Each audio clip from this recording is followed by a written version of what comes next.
Bismillah wal anduliya wa salatu wa salamu ala rasuliya. Chers frères et chères sœurs, que la paix, la miséricorde et les bénédictions d'Allah soient sur vous tous. Aujourd'hui, nous allons aborder une question qui touche le cœur de millions de musulmans à travers le monde, une question qui traverse les frontières, les générations et les continents. C'est une question que beaucoup me posent, que ce soit des jeunes qui rêvent d'étudier à l'étranger, des familles qui cherchent une vie meilleure, ou des professionnels qui reçoivent des offres d'emploi dans des pays occidentaux. La question est la suivante, est-il permis, en islam, de quitter un pays musulman pour s'installer dans un pays non musulman, dans le but d'obtenir une citoyenneté, une stabilité économique, ou tout simplement un avenir meilleur pour soi et pour ses enfants? Cette question mérite toute notre attention, car elle touche à plusieurs dimensions essentielles de notre vie, notre foi, notre identité, notre responsabilité envers nos enfants, et notre rapport avec la Oumma. Ce n'est pas une question simple à laquelle on peut répondre par un simple « oui » ou « non ». Elle nécessite de la nuance, de la sagesse, et surtout un ancrage solide dans le Coran et la Sunna authentique du prophète Mohammed, que la paix et les bénédictions d'Allah soient sur lui.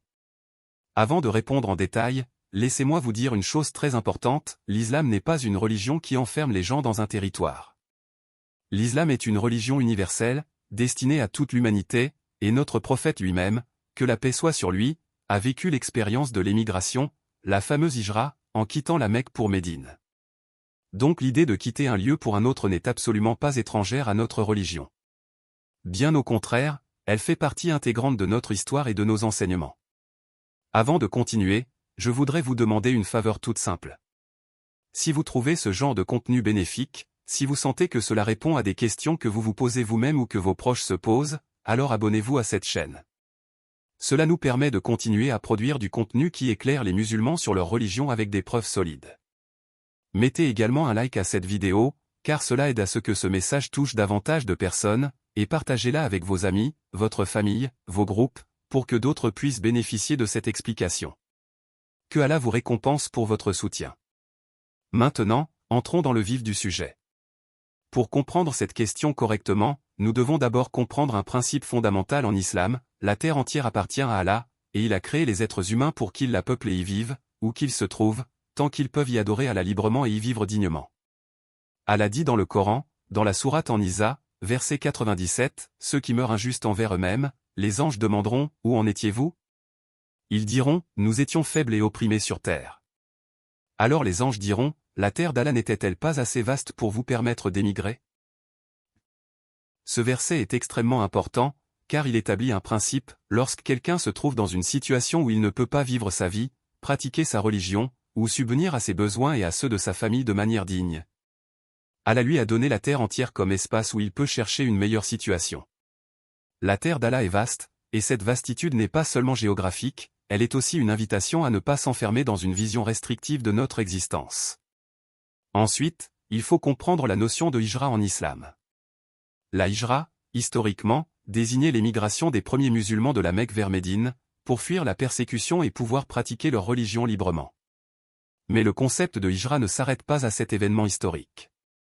Le prophète, que la paix soit sur lui, a dit dans un hadith authentique rapporté par l'imam Ahmad, la hijra ne s'arrêtera pas tant que le repentir ne s'arrêtera pas, et le repentir ne s'arrêtera pas tant que le soleil ne se lèvera pas de l'endroit où il se couche. Ce hadith nous montre que le principe de l'émigration, dans son sens large, reste pertinent à travers les âges.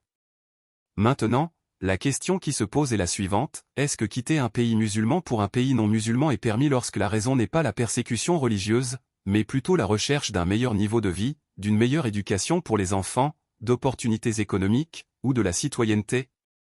La réponse, selon les principes établis par les savants, dépend de plusieurs facteurs essentiels que je vais maintenant détailler un par un. Le premier facteur est celui de la capacité à pratiquer sa religion.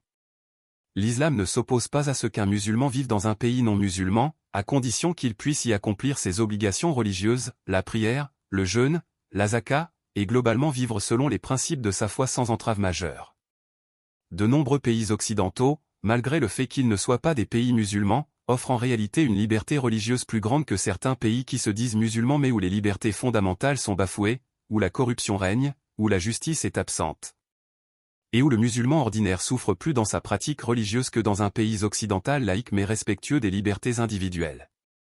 C'est un point extrêmement important que beaucoup de gens ignorent ou négligent, ce n'est pas le nom du pays, ni sa religion officielle, qui détermine si un musulman peut y vivre sa foi pleinement. C'est la réalité concrète de la liberté religieuse, de la justice, et de la dignité humaine qui compte. Le prophète, que la paix soit sur lui, lui-même a envoyé ses compagnons se réfugier en Abyssinie, chez le Négus, qui était un roi chrétien, en disant « Il y a là-bas un roi qui n'opprime personne ». Cela nous enseigne une leçon capitale, le critère n'est pas la religion officielle de l'État, mais la justice et l'absence d'oppression. Cette première migration vers l'Abyssinie, la première hijra de l'histoire de l'islam, s'est faite précisément vers un pays non musulman, chrétien, dirigé par un roi chrétien juste. Les compagnons du prophète ont quitté la Mecque, une ville qui n'était certes pas musulmane à l'époque puisque l'islam n'y était pas encore établi comme religion dominante, pour se rendre dans un royaume chrétien, où ils ont pu pratiquer leur religion en paix, protégés par la justice d'un roi qui n'était pas musulman. C'est un précédent prophétique extrêmement fort qui nous montre que la question n'est pas simplement « musulmans contre non-musulmans », mais « justice contre oppression, liberté contre persécution ». Le deuxième facteur à considérer est l'intention, la niyya. En islam, chaque action est jugée selon l'intention qui l'accompagne. Le prophète, que la paix soit sur lui, a dit dans le hadith rapporté par Bukhari et Muslim, un hadith que tout musulman connaît, les actions ne valent que par les intentions, et chacun sera rétribué selon ce qu'il a eu l'intention de faire. Ainsi, celui dont l'émigration était pour Allah et son messager, son émigration sera pour Allah et son messager. Et celui dont l'émigration était pour un bien de ce monde qu'il souhaitait obtenir ou pour une femme qu'il voulait épouser, son émigration sera pour ce vers quoi il a émigré. Ce hadith est central dans notre discussion. Il nous montre que quitter un pays pour un autre, même pour des raisons matérielles comme le travail, l'argent, ou le mariage, n'est pas en soi une chose interdite ou blâmable. Le hadith ne dit pas que celui qui émigre pour un bien matériel est un pécheur. Il dit simplement que la récompense de son émigration correspondra à son intention. S'il émigre pour un objectif mondain licite, il obtiendra cet objectif mondain, ce qui n'est pas un péché en soi, mais simplement l'absence de la récompense spirituelle immense réservée à ceux qui émigrent purement pour Allah. Donc, si un musulman quitte son pays pour chercher un travail, une meilleure éducation pour ses enfants, la citoyenneté d'un pays qui lui offre stabilité et sécurité, cela n'est absolument pas interdit en soi. Tant que cette démarche ne l'éloigne pas de sa religion et ne le pousse pas à négliger ses obligations envers Allah. La recherche d'un meilleur niveau de vie fait partie des besoins légitimes reconnus par l'islam. Allah dit dans la sourate Al-Mulk, verset 15, « C'est lui qui vous a soumis la terre, parcourez donc ses grandes étendues. Mangez de ce qu'il vous fournit. Vers lui est la résurrection. » Ce verset est explicite, Allah nous encourage à parcourir la terre, à chercher notre subsistance, à explorer les opportunités qu'il a placées dans sa création. Ce n'est pas une religion qui nous demande de rester statiques, enfermés, sans ambition pour améliorer notre condition matérielle et celle de nos familles. Maintenant que nous avons établi que quitter un pays musulman pour un pays non musulman n'est pas interdit en soi, il est absolument essentiel de comprendre les conditions et les précautions qui accompagnent cette permission. Car l'islam, en accordant une permission, accompagne toujours cette permission de garde-fous pour protéger la foi et l'identité du croyant. La première condition, et la plus importante, est que le musulman qui s'installe dans un pays non musulman doit être capable de préserver sa foi et sa pratique religieuse.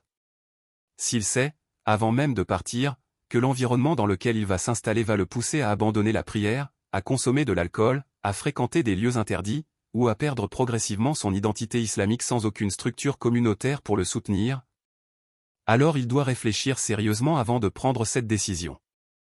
Le prophète, que la paix soit sur lui, a dit, dans un hadith rapporté par Abu Daoud et At-Tirmidhi, « Je me désolidarise de tout musulman qui vit parmi les polythéistes. » Les savants ont expliqué que ce hadith sévère concerne particulièrement celui qui s'installe dans un environnement non musulman sans pouvoir y pratiquer sa religion, qui se fond dans les coutumes contraires à l'islam au point de perdre son identité, ou qui ne peut absolument pas se distinguer par sa pratique religieuse. Mais attention, chers frères et sœurs, ce hadith ne veut absolument pas dire qu'il est interdit de vivre parmi des non-musulmans. Il concerne spécifiquement celui qui se noie dans cet environnement, qui abandonne sa religion, qui perd son identité musulmane. Si un musulman vit en Occident, dans un pays non musulman, mais qu'il continue à prier ses 5 prières quotidiennes, qu'il jeûne le mois de Ramadan, qu'il paie sa zakat, qu'il éduque ses enfants dans l'amour de l'islam, qu'il fréquente la mosquée, qu'il reste attaché à sa communauté musulmane, alors il n'est absolument pas concerné par la sévérité de ce hadith. Au contraire, il devient un exemple, un daï, un prédicateur silencieux par son comportement exemplaire, montrant la beauté de l'islam à travers ses actes. D'ailleurs, aujourd'hui, dans de nombreux pays occidentaux, l'islam se propage précisément grâce à la présence de musulmans pratiquants qui montrent l'exemple par leur honnêteté, leur droiture, leur comportement exemplaire au travail, dans leurs relations sociales, dans leur gestion de la famille. Combien de personnes sont entrées en islam simplement en observant le comportement d'un voisin musulman, d'un collègue musulman, d'un ami musulman? C'est cela, la véritable dawa silencieuse, celle qui passe par l'exemple concret et non seulement par le discours. La deuxième condition est de préserver l'éducation islamique de ses enfants. C'est un point extrêmement crucial que beaucoup de parents négligent. Lorsqu'une famille musulmane s'installe dans un pays non musulman, la responsabilité des parents devient encore plus lourde qu'auparavant, car l'environnement extérieur ne va pas naturellement transmettre les valeurs islamiques aux enfants comme cela pourrait se faire dans un pays à majorité musulmane. Les parents doivent donc redoubler d'efforts pour enseigner le Coran à leurs enfants, pour leur apprendre l'arabe autant que possible, pour les inscrire dans des écoles islamiques ou des cours du dimanche à la mosquée, pour créer un environnement familial où l'islam est vécu au quotidien, dans les paroles, dans les actes, dans les habitudes. Allah dit dans la sourate At-Tahrim, verset 6, « Ô vous qui avez cru. Préservez vos personnes et vos familles d'un feu dont le combustible sera les gens et les pierres. » Ce verset établit clairement que la responsabilité du croyant ne s'arrête pas à sa propre pratique religieuse, mais s'étend à toute sa famille. Émigrer vers un pays non musulman sans se soucier de l'éducation islamique de ses enfants serait une grave négligence, un manquement à cette responsabilité fondamentale. Je vous donne un exemple concret que je rencontre très souvent. Des familles musulmanes s'installent en Occident pour de bonnes raisons, souvent légitimes, un meilleur système éducatif, des opportunités professionnelles, une meilleure sécurité sociale, un système de santé plus développé. Mais après quelques années, on constate que les enfants de la deuxième génération, ayant grandi dans un environnement où l'islam n'est pas visible dans la société, où les valeurs occidentales dominent l'espace public, commencent à s'éloigner de leur religion, parfois même à en avoir honte, ou à ne plus comprendre son importance. Cela ne se produit pas parce que le pays d'accueil est mauvais en soi, mais parce que les parents n'ont pas suffisamment investi dans la transmission active de la foi, pensant que cela viendrait naturellement, comme cela aurait pu être le cas dans leur pays d'origine où l'environnement social soutenait cette transmission. C'est pourquoi je dis toujours aux familles qui envisagent d'émigrer, préparez-vous mentalement et spirituellement à devenir les gardiens actifs de la foi de vos enfants, car vous ne pourrez plus compter sur la société environnante pour le faire à votre place. La troisième condition concerne la préservation de la communauté et des liens avec la Oumma. Un musulman qui s'installe dans un pays non musulman ne doit pas s'isoler complètement de la communauté musulmane. Il doit chercher à fréquenter la mosquée, à participer à des activités communautaires, à créer des liens avec d'autres musulmans, non pas pour créer une ghettoisation ou un rejet de la société d'accueil, mais pour maintenir un environnement de soutien spirituel et social qui l'aide, lui et sa famille, à rester ancrés dans leur foi. Le prophète, que la paix soit sur lui, a dit dans un hadith rapporté par At-Tirmidhi, la main d'Allah est avec le groupe Al-Jama'a. Cela signifie que la protection et la bénédiction d'Allah accompagnent davantage ceux qui restent unis dans une communauté plutôt que ceux qui s'isolent complètement. Maintenant, parlons spécifiquement de la question de la citoyenneté. Beaucoup de musulmans se posent la question suivante, est-il permis d'acquérir la citoyenneté d'un pays non musulman? Est-ce que cela constitue une forme d'allégeance qui contredit notre loyauté envers l'islam et la Oumma? Il faut comprendre que la citoyenneté, dans le sens administratif et légal moderne, n'est pas la même chose que la wala'a, c'est-à-dire l'allégeance spirituelle et affective qu'un musulman doit à Allah, à son messager, et aux croyants. Obtenir un passeport, une carte de résident, ou une nationalité dans un but pratique à faciliter les voyages, accéder à des droits sociaux, sécuriser l'avenir de sa famille, éviter des tracasseries administratives est une démarche purement administrative qui n'affecte en rien la foi intérieure du croyant. Tant qu'il ne place pas cette citoyenneté au-dessus de son identité islamique, et tant qu'il ne prête pas un serment qui contredirait explicitement les principes de sa foi. De nombreux savants contemporains reconnus, dont des membres de grands conseils de fatwa, ont clairement statué que l'acquisition d'une nationalité étrangère, dans le seul but de faciliter sa vie, ses déplacements, ou la sécurité de sa famille, est permise, à condition que cela ne s'accompagne pas d'un reniement de sa religion ou d'une obligation de participer à des actes contraires à l'islam.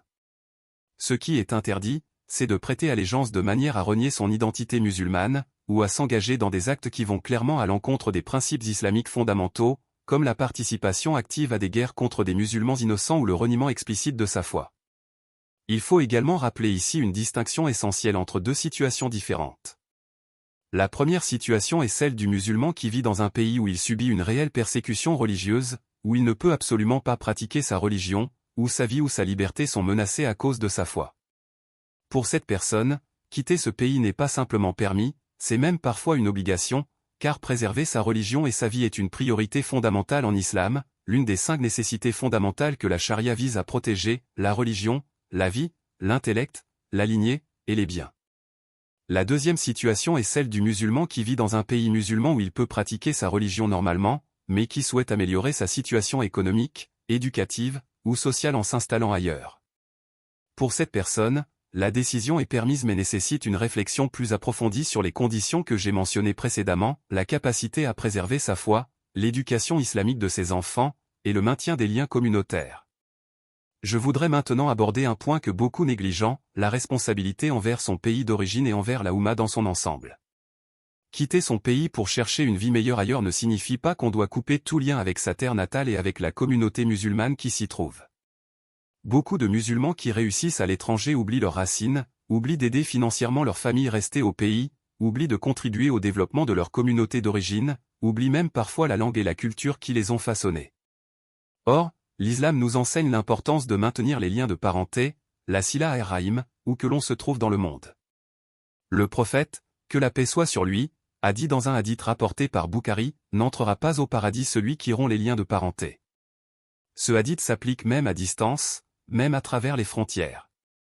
Un musulman qui s'installe à l'étranger doit continuer à envoyer de l'aide à ses parents, à maintenir le contact avec sa famille, à contribuer, dans la mesure du possible, au bien-être de sa communauté d'origine, que ce soit à travers des dons, des projets caritatifs, ou simplement en restant une source de soutien moral et matériel pour ceux qui sont restés. Je voudrais également aborder la question de la fuite des cerveaux, un sujet qui préoccupe beaucoup de sociétés musulmanes aujourd'hui. Certains diront, si tous les musulmans compétents, qualifiés, éduqués, quittent leur pays pour l'Occident, qui va développer nos pays musulmans? N'est-ce pas une trahison envers notre Oumma que de partir chercher notre propre confort personnel pendant que nos pays d'origine restent sous-développés, appauvris, dépourvus de leurs meilleurs talents? C'est une question légitime et importante, et je ne vais pas la minimiser. Il est vrai que l'islam encourage la solidarité, l'entraide, et le développement collectif de la communauté musulmane. Cependant, il faut être réaliste et équilibré dans notre approche. On ne peut pas imposer à chaque individu de sacrifier son avenir personnel et celui de sa famille pour un idéal collectif abstrait, surtout lorsque les conditions dans son pays d'origine corruption, absence d'opportunités, instabilité politique, injustice sociale rendent cette contribution quasiment impossible ou inefficace. Cependant, ce que je recommande fortement à chaque musulman qui décide de partir chercher une meilleure vie ailleurs, c'est de ne jamais oublier son devoir envers sa Oumma. Cela peut se traduire de plusieurs manières concrètes, soutenir financièrement des projets de développement dans son pays d'origine, transférer des compétences et des connaissances acquises à l'étranger vers sa communauté d'origine, participer à des associations caritatives qui œuvrent pour le bien des musulmans dans le besoin. Éduquer ses enfants avec un amour et un attachement envers leurs origines et leur Oumma, et ne jamais couper le fil qui relie le cœur à la terre de ses ancêtres et à la communauté des croyants. Je voudrais maintenant partager avec vous quelques exemples pratiques qui illustrent bien cette question.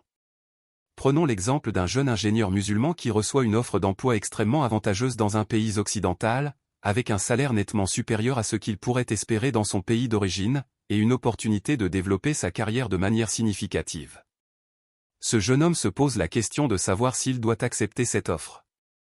Selon les principes que nous avons établis, il peut tout à fait accepter cette opportunité, à condition de prendre les précautions nécessaires, chercher à savoir s'il pourra pratiquer sa religion normalement dans ce pays, s'il y a une communauté musulmane et des mosquées accessibles, s'il pourra trouver de la nourriture halal, s'il pourra prendre des congés pour les fêtes religieuses et pour l'accomplissement du Hajj ou de la Omra, et s'il aura la possibilité, une fois marié, d'éduquer ses enfants dans la foi islamique. Prenons un autre exemple, une famille musulmane qui vit dans un pays où la situation politique est instable, où l'économie s'effondre, où les opportunités pour les enfants sont quasiment inexistantes, où même l'accès à une éducation de qualité devient un luxe inaccessible. Cette famille envisage de demander l'asile ou d'émigrer vers un pays occidental qui offre stabilité, sécurité, et un système éducatif solide pour leurs enfants. Dans ce cas, la démarche est encore plus clairement justifiée, car elle répond à un besoin réel et légitime de sécurité et de dignité, des valeurs que l'islam place au cœur de ses priorités. Un autre exemple concret concerne les étudiants musulmans qui partent étudier à l'étranger dans des universités prestigieuses, dans des pays non musulmans. Ces étudiants doivent redoubler de vigilance concernant leur environnement social, éviter les influences négatives qui pourraient les éloigner de leur religion comme la consommation d'alcool très répandue dans les campus universitaires occidentaux, les relations illicites entre hommes et femmes, ou l'adoption de modes de vie contraires aux principes islamiques. Ils doivent chercher activement des associations d'étudiants musulmans sur leur campus, fréquenter les mosquées locales, et maintenir une discipline personnelle forte pour ne pas se laisser emporter par un environnement qui pourrait, sans vigilance, éroder progressivement leurs pratiques religieuses. Je voudrais aussi aborder un point extrêmement important qui concerne les femmes musulmanes qui envisagent d'émigrer, seules ou avec leur famille. La question du port du hijab, par exemple, dans certains pays occidentaux où des lois restrictives existent concernant le port du voile dans certains espaces publics ou professionnels, doit être sérieusement prise en compte avant de décider de s'installer dans ce pays. Une musulmane doit se renseigner sur les lois et les coutumes du pays où elle envisage de vivre, pour s'assurer qu'elle pourra continuer à porter son hijab et à vivre sa foi sans contrainte excessive. Maintenant, je voudrais revenir sur un principe fondamental qui doit guider toute cette réflexion, l'équilibre entre les intérêts de ce monde, dunya, et les intérêts de l'au-delà, akhira.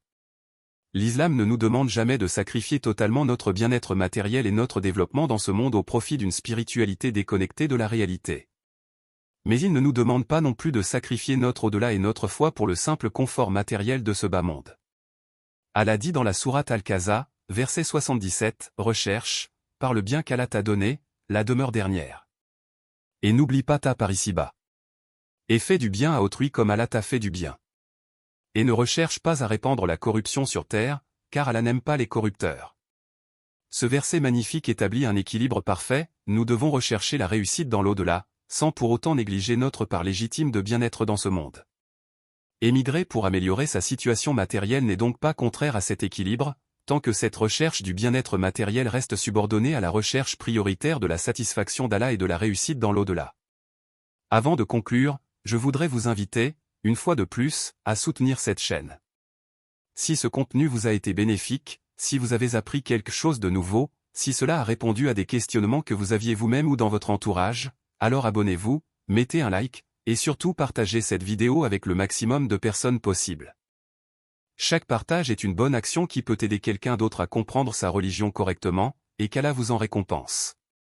Pour résumer, chers frères et sœurs, la question de quitter un pays musulman pour un pays non musulman, dans le but d'obtenir une citoyenneté, une meilleure situation économique, ou un avenir meilleur pour sa famille, n'est absolument pas interdite en islam de manière catégorique.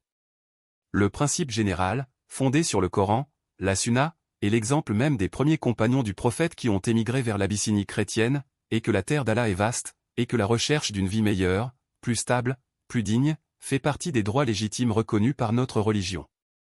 Cependant, cette permission s'accompagne de conditions essentielles qu'il ne faut jamais négliger, la capacité à préserver sa pratique religieuse dans le nouvel environnement, l'engagement ferme à transmettre l'éducation islamique à ses enfants malgré l'absence d'un environnement social qui la soutient naturellement, le maintien des liens avec la communauté musulmane locale et avec la Oumma dans son ensemble, et enfin, l'équilibre constant entre la recherche du bien-être matériel et la priorité accordée à la satisfaction d'Allah et à la réussite dans l'au-delà. L'intention, comme nous l'avons vu à travers le hadith fondamental sur les actions et les intentions, joue un rôle central dans cette décision. Un musulman qui émigre avec l'intention de préserver sa foi, d'offrir un avenir meilleur à sa famille sans jamais sacrifier son identité islamique, et de continuer à contribuer, d'une manière ou d'une autre, au bien de sa communauté d'origine et de la Oumma dans son ensemble, sera récompensé par Allah pour cette démarche, même si elle est motivée par des considérations matérielles légitimes.